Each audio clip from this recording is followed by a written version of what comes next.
نفسیاتی جنگ بھی ہے. امام حسین نے ذہنوں کو کیسے ٹرانسفارم کیا, کس طرح تبدیل کیا پیغام پہنچا کر, اور وہ پیغام ایسا کہ جو صرف امام حسین علیہ السلام کا پیغام نہیں ہے, کیونکہ موت تو اس گھرانے کے لیے کوئی بڑی چیز نہیں ہے. امام مولا علیہ السلام کا دیکھیں آپ, ہجرت کی رات وہ سو گئے, اور وہ تاریخوں میں مولانا نے فرمایا کہ مجھے ایسی نیند کبھی آئی نہیں جیسی اس رات نیند آئی, حالانکہ چاروں طرف گھیرا ہوا ہے, تلواریں لیے لوگ کھڑے ہیں. تو بات یہ کہ یہ شہادت اور یہ چیزیں اس خاندان کے لیے کوئی بڑی چیز نہیں ہے, یہ تو ہے پیدا ہی شہادت کے لیے ہوا ہے, اور جو سارے جتنے ائمہ ہیں سارے شہید ہوئے ہیں. اور کہنے کے مقصد یہ ہے کہ یہ ہر جو ہے یہ اصل میں ایک ذہن کی تبدیلی کا عمل ہے جو صرف کربلا تک محدود نہیں ہے. آج بھی آپ دیکھیں, ہم روز اخباروں میں پڑھتے ہیں کہ آل آف اے سڈن ایک لمحہ آتا ہے, ایک ٹرننگ پوائنٹ آتے ہیں, انسان اپنے سارا کچھ چھوڑ کر انتہائی جواری بدمعاش کسی ایک واقعے کو پڑھتا ہے اور اپنے اللہ حق کی طرف آ جاتا ہے. تو یہ اللہ تعالیٰ نے ایک انسان کو اصلاح کرنے کے لیے ایک روایت قائم کی ہے جو ازل سے لے کر کربلا سے ہو کر اور آج تک بھی میرا خیال ہے جاری ہے, اور آج بھی حق جو ہے وہ اسی طرح, کیونکہ جو کہا جاتا ہے کہ امام حسین علیہ السلام نے ایک نشت ثانیہ چھوڑی اپنی پیچھے. اقبال نے تو بہت اس پہ لکھا ہے کہ قرآن, حدیث, دین, صراط مستقیم, یہ سارے راستے کربلا سے آتے ہیں. ڈاکٹر صاحب, جب ہم کربلا کو دیکھتے ہیں اور امام پاک کو دیکھتے ہیں, حضرت علامہ نے بھی اس طرف اشارہ فرمایا کتنی اصول پسندی ہے. مسلم نقیل کو دیکھتے ہیں کہ عروہ ابن ہانی کے گھر ان کو موقع بھی ہے کہ اپنے دشمن کو قتل کر دیں, نہیں کرتے. یہ جو اصول پسندی ہے اور کوئی ہیلا اختیار نہیں کرتے, اس پہ تھوڑی سی روشنی ڈال. میں نے آپ کی خدمت میں گزارش کی تھی, اور جو گفتگو ہو رہی ہے اس میں ایک چیز کا اور اضافہ کرنا چاہتا ہوں کہ کربلا جو ہے اور امام کا عمل جو ہے وہ تسخیر ذہنی بھی ہے, اور اس طرح کا تسخیر ذہنی ہے کہ وہ مسخر ہو رہا ہے ذہن آج تک. اس کے لیے امام نے بہت سے نفسیاتی حربے استعمال کی ہیں. اس میں ایک چھوٹی سی مثال دوں تاکہ آپ کی سمجھ میں آئے کہ آج بھی ابھی مولانا حج کر کے آئے ہیں, آپ لوگ بھی گئے ہوں گے, تو آپ کو معلوم ہے کہ سب حج کے بعد سب لوگ زیارت رسول کے لیے جاتے تھے, اور جب رسول کی رحلت ہو گئی تھی تو خاندان رسالت کو لوگ سلام کرنے جاتے تھے. یعنی رسول کی رحلت کے بعد جو پنجتن پاک کے سب سے بڑے نمائندے تھے وہ امام حسین علیہ السلام تھے, تو لوگ ان کی تکریم کرتے تھے اور ان کو یعنی ظاہر ہے کہ خانوادے کا فرد فرید سمجھتے تھے. امام عالی مقام جب 1 لاکھ سے زیادہ افراد حج کے لیے آ رہے تھے تو امام احرام توڑ کر باہر جا رہے تھے. وہ لوگ کہ جو ان کی زیارت کے شائق تھے ان کو دیکھنا چاہتے تھے, تو پہلی نفسیاتی فتح امام عالی مقام نے حج کو عمرے میں تبدیل کر کے احرام کو توڑ کر دوسری طرف نکل جانے میں سمجھی. پھر ظاہر ہے کہ سب انسان سوچ رہے تھے کہ کیا ایسی بات ہو گئی, 1.5 لاکھ 2 لاکھ لوگوں کو متوجہ کر لینا یہ امام کی پہلی فتح تھی وہاں سے. اچھا, یہاں ہم یہ بھی دیکھتے ہیں ڈاکٹر صاحب, جیسے آپ نے اشارہ فرمایا کہ یہ حضرت امام کی امن پسندی بھی تھی, اگر وہ چاہتے تو ان لوگوں کو موٹیویٹ کر کے لشکر میں بدل دیتے. بالکل صحیح. ایسا کیوں نہیں کیا؟ اچھا, بالکل صحیح. اس کے بعد امام گئے ہیں تو جگہ جگہ اس نفسیاتی حربے کو انہوں نے استعمال کیا ہے, اور اس کا سب سے بڑا مظہر جو ہے وہ حر کی شکل میں ہمارے سامنے ہے. ابھی ہم نے یہ کہا کہ جو رات کی مہلت تھی وہ امام نے نہیں مانگی تھی, امام نے دی تھی. اس میں جو بہت بڑا کردار ہے وہ یقیناً امام علی مقام کا تو ہے ہی شخصیت کے اعتبار سے, لیکن سوچنے والا کردار یہ ہے کہ امام کی تو شخصیت بہت بڑی تھی, حر کا تو کردار بہت بڑا نہیں تھا. حر کے اندر جو تبدیلی پیدا ہوئی وہ بالکل اس کی مثال ایسے ہی ہے کہ جیسے سورج کے سامنے کوئی شعاع ہو, لیکن جب وہ آتے ہیں تو آنے کے بعد وہ اس طرح سے نہیں آتے جس طرح سے کوئی فاتح آتا ہے, حالانکہ اس سے پہلے ملاقات ہوئی اور کلمات بھی آپس میں تبادلہ بھی ہوا, لیکن جب واپس آتے ہیں تو اس طرح سے نہیں آتے, ہاتھ باندھ کے آتے ہیں, مجرم بن کے آتے ہیں. لیکن امام کا عجیب کردار ہے وہاں پہ, پھر نفسیاتی فتح ہے کہ امام جو ہیں ان کو گلے لگاتے ہیں, بھائی قرار دیتے ہیں, اور بی بی زینب کا سلام ان تک پہنچاتے ہیں. جناب فاطمہ کا رومال جو ہے وہ ان کی خدمت میں پیش کرتے ہیں, ان کی آنکھوں میں آنسو آتے ہیں اس کے. اور وہ تو اب مجھے شعر بھی یاد آ گیا کہ جناب فاطمہ کے رومال کی عظمت کہ یہ میرے اشک اور یہ رومال فاطمہ, سبحان اللہ, یہ میرے اشک اور یہ رومال فاطمہ پہنچا دیا حسین کے غم نے کہاں مجھے. تو یہ چیز جو ہے، اب جو میں بات کہنا چاہتا ہوں کہ وہ سارا کچھ ہو گیا، شہادت ہو گئی، آپ لوگوں نے سن لیا. اصل چیز اس سے ایک فکر پیدا ہوئی جو میں بیان کرنا چاہتا ہوں، وہ یہ تھی کہ ریاست کا تشدد ہو سکتا ہے، ریاست لالچ جو ہے وہ پیدا کر سکتا ہے، ریاست جو ہے آپ کو روب و دبدبہ دے سکتا ہے، ریاست جو ہے آپ کے لیے راستے مسدود کر سکتا ہے، ریاست آپ کے لیے ناموافق رویہ پیدا کر سکتا ہے، لیکن ریاست آخری بات یہ کہ آپ کے جسم کو فتح کر سکتا ہے، لیکن ریاست انسان کے قلوب و اذہان کو جو ہے وہ قبضہ نہیں کر سکتا. وہ تو آزادی فکر ہے، وہ آزادی نہیں ہو سکتی. اب یہاں پر میں یہ بتانا چاہتا ہوں کہ حضرت حر کا کردار اس سے بڑھ کے کیا مجھے بتائیے عظمت ہوگی کہ ایک طرف جو شعراء اور ادباء ہیں وہ جناب حسین علیہ السلام کا مرثیہ لکھتے ہیں اور دوسری طرف جو ہے وہ حر کا مرثیہ لکھتے ہیں. اس سے بڑے کیا، ایک طرف حضرت علی اکبر کا مرثیہ ہے، ایک طرف ان کے حضرت حر کے بیٹے کا مرثیہ ہے. تو مطلب یہ کہ بڑے کردار سے مل جانے سے شعاع سورج کے ساتھ منسلک ہو جائے اختتام میں تو وہ سورج کا حصہ بن جاتی ہے. اور جو فکری پیغام حضرت حر دے کے گئے ہیں ہم سب کے لیے، بتا رہا ہے ریاست کو حر کا ٹھکرانا، بتا رہا ہے ریاست کو حر کا ٹھکرانا، کرے ضمیر ملامت تو نوکری کیا ہے. سبحان اللہ. اس میں تھوڑی سا ایک بات اور ہے، ابھی مولانا نے فرمایا، علامہ صاحب نے فرمایا کہ حر نے وہاں ان کو جب حر کے لشکر کو پانی پلایا، بلکہ یہ بھی کہیں لکھا ہے کہ وہ گھوڑوں کے سموں کو بھی پانی ڈالا گیا، اتنا پانی پھینکا گیا کہ کسی طرح تر و تازہ ہو جائے، ان کو کوئی کمی نہ ہو. تو میرا خیال یہ ہے کہ مولانا میری تائید فرمائیں گے کہ حر کے ذہن میں اسی وقت جو آپ کا حسن سلوک تھا، ذہنی کشمکش شروع ہو گئی ہوگی. ایک طرف تو یہ کردار، ایک طرف یزید اور ہے، ایک طرف 3 دن پانی کے لیے روکا جا رہا ہے. تو وہ جب پانی کے 7 محرم کو پانی بند ہوا ہے، یہ حر کے لیے بڑے مشکل دن تھے، اور وہ نفسیاتی کشمکش ان دنوں میں عروج پر رہی، اور بالآخر وہ برسٹ ہوا ہے، اس کا ذہن تبدیل ہوا ہے، تغیر جسے کہتے ہیں اس کے اندر آیا ہے. وہ اس رات آیا جب اس نے معافی مانگی، اور جیسے ڈاکٹر شبیر نے فرمایا کہ ہاتھ باندھ کر اور گھٹنوں کے بل بھی کہیں لکھا ہے وہ آیا کہ مجھے مولا مجھے معاف کر دیں، تو آپ نے گلے سے لگا لیا. یہ کردار بھی دیکھیں امام حسین علیہ السلام کا. اس پورے واقعے کے اندر جہاں ہمیں پیغام ملتا ہے کربلا، تو پیغام کا ایک بڑا اہم جو حصہ ہے وہ امام پاک کے خطبات بھی ہیں، جو آپ نے سفر کے دوران بھی دیے اور کربلا کے میدان میں بھی دیے. تو خطبات کی جو معنویت ہے اس پہ آپ ذرا روشنی ڈالیں.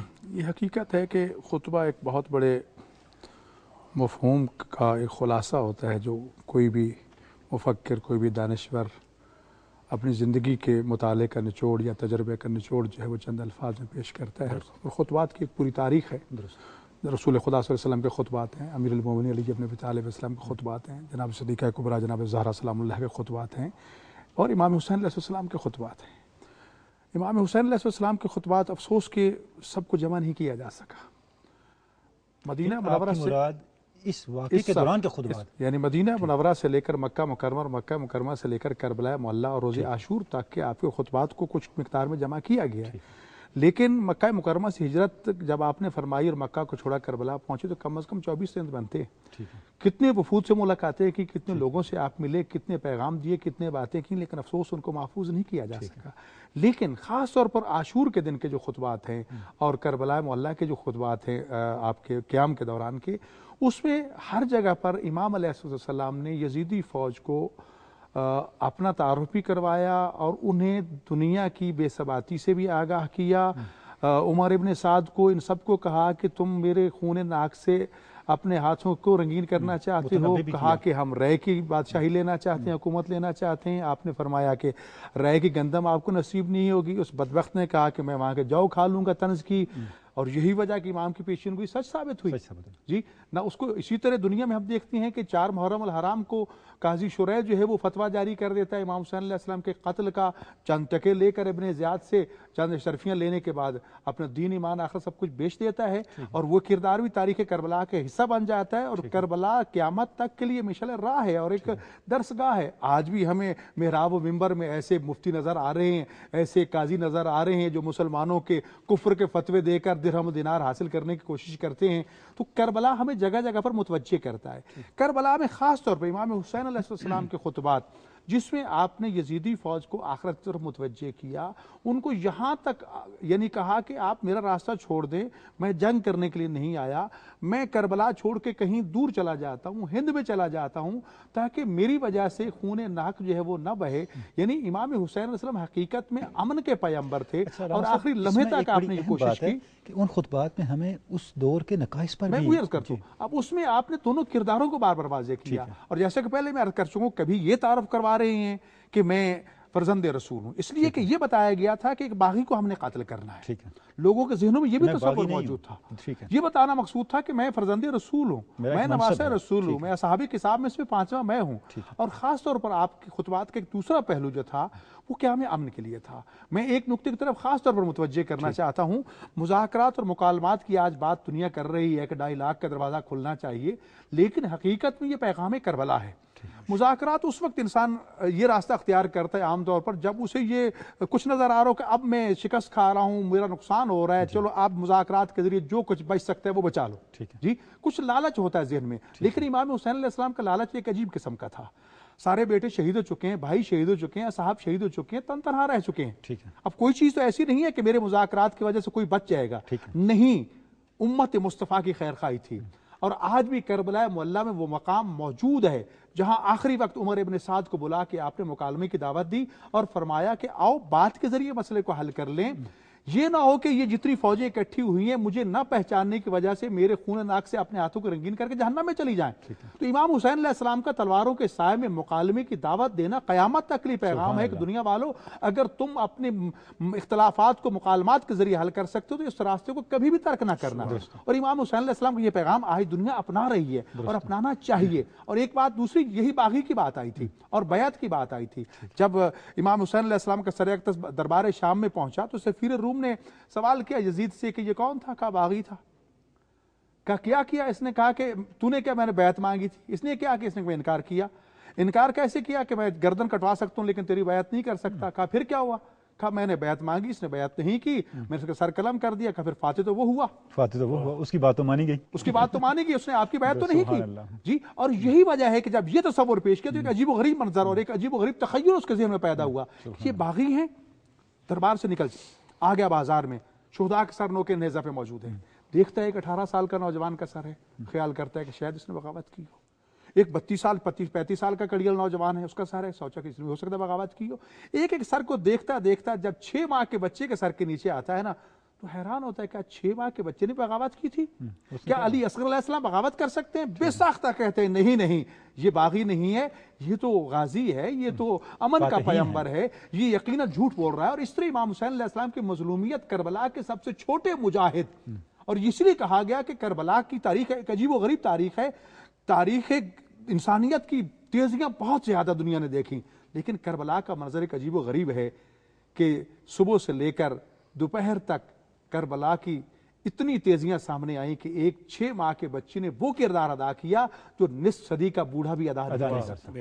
علی اصغر علیہ السلام نے اپنی مظلومیت کے ذریعے یزیدیت کو ہمیشہ کے لیے دنیا کے سامنے بدنام کر کے رکھ دیا، اور پیاس کا ہتھیار جیسا کہ ڈاکٹر صاحب اشارہ فرما رہے تھے 7 محرم کو پانی کا بند کرنا، اور یہ مطالبہ، اور امام حسین علیہ السلام نے یہاں بھی ایک تاریخی قدم اٹھایا، اپنے کڑیل بھائی حضرت عباس علیہ السلام سے فرمایا کہ خیمے دریا سے اٹھا لو۔ عباس علیہ السلام کے لیے ایک چیز دل کو ناگوار گزری، لیکن حکم امام کے سامنے سرتابی ناممکن تھی۔ کربلا کے مجاہدین اور انصار کا یعنی جو ترہ امتیاز ہے وہ یہی ہے کہ حکم امام کے سامنے نہ تو کی نہیں ہے، خیمے بھی اٹھا رہے ہیں، رو بھی رہے ہیں، دل کی حسرت ہے۔ امام حسین علیہ السلام نے یہ قدم کیوں اٹھایا تھا؟ اگر کہتے ہم نہیں اٹھاتے تو تاریخ یہ بیان کرتی یہ تو فرات کے پانی کا جھگڑا تھا۔ امام حسین علیہ السلام نے خیمے اٹھا کے قیامت تک کے لیے بتا دیا کہ فرات کے پانی کا جھگڑا نہیں ہے، اصل حق و باطل کی جنگ ہے۔ اور یہی وجہ ہے کہ کربلا میں یزیدیوں نے پیاس کے ذریعے پیاس کے ہتھیار کو استعمال کیا، اور شہداء کربلا نے پیاس کے مقابلے میں صبر کے ہتھیار کو اس طرح استعمال کیا کہ آج جگہ جگہ سبیلیں لگی ہوئی ہیں، جگہ جگہ پانی پلایا جا رہا ہے، کربلا والوں کی پیاس کو یاد کیا جاتا ہے، اور یہ ہتھیار اس طرح ناکارہ ہوا کہ آج دنیا میں پیاس کوئی حیثیت نہیں رکھتی۔ یہ حسین کا پیغام، یزید مورچہ جیتا ہے